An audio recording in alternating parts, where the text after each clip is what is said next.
因为2个手机壳，我们家客服大哭了一场。事情是这样的，有个宝贝他订了2个手机壳，要发货之前给他发了一个照片，他说不满意不喜欢，客服在跟他解释无果之后，就自己掏腰包把钱退给他了，然后就开始崩溃大哭。我就拿了聊天记录看了一下，最先开始客户发了一张图说我觉得这个很好看，我想订类似这种的，然后跟客服聊着聊着，你一句我一句，聊了时间越来越长，到最后就确定了说要酷一点，不要太可爱的。于是客服就这么下单了，但没有写要一模一样的款式。于是我做的时候也稍做了一些改动，但是客户就觉得最后的那个成品跟他第一次发的照片完全没有什么关系。这个事儿怎么说呢？我觉得做生意肯定会遇到这样的情况，作为商家我们必须要大气一点。于是我就跟客服复盘了一下整个事件，其实就是沟通够不够细节的问题。第一，要问顾客是不是要一模一样的，如果要自由发挥，即使刚做完也是没有办法改动的。第二，尽量让顾客提具象一点的要求，或者直接发图过来，能做咱们就接，不能做咱们就不接。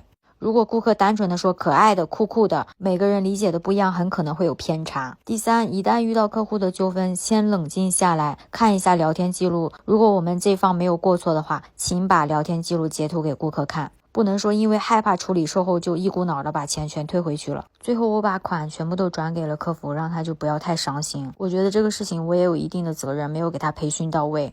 但是我说的不是我现在做的这个手机壳啊，我把那2张图贴在最后吧。2个型号都是13 Pro Max， 如果有喜欢的宝贝可以跟我说话，都是现成的，已经干透了哈。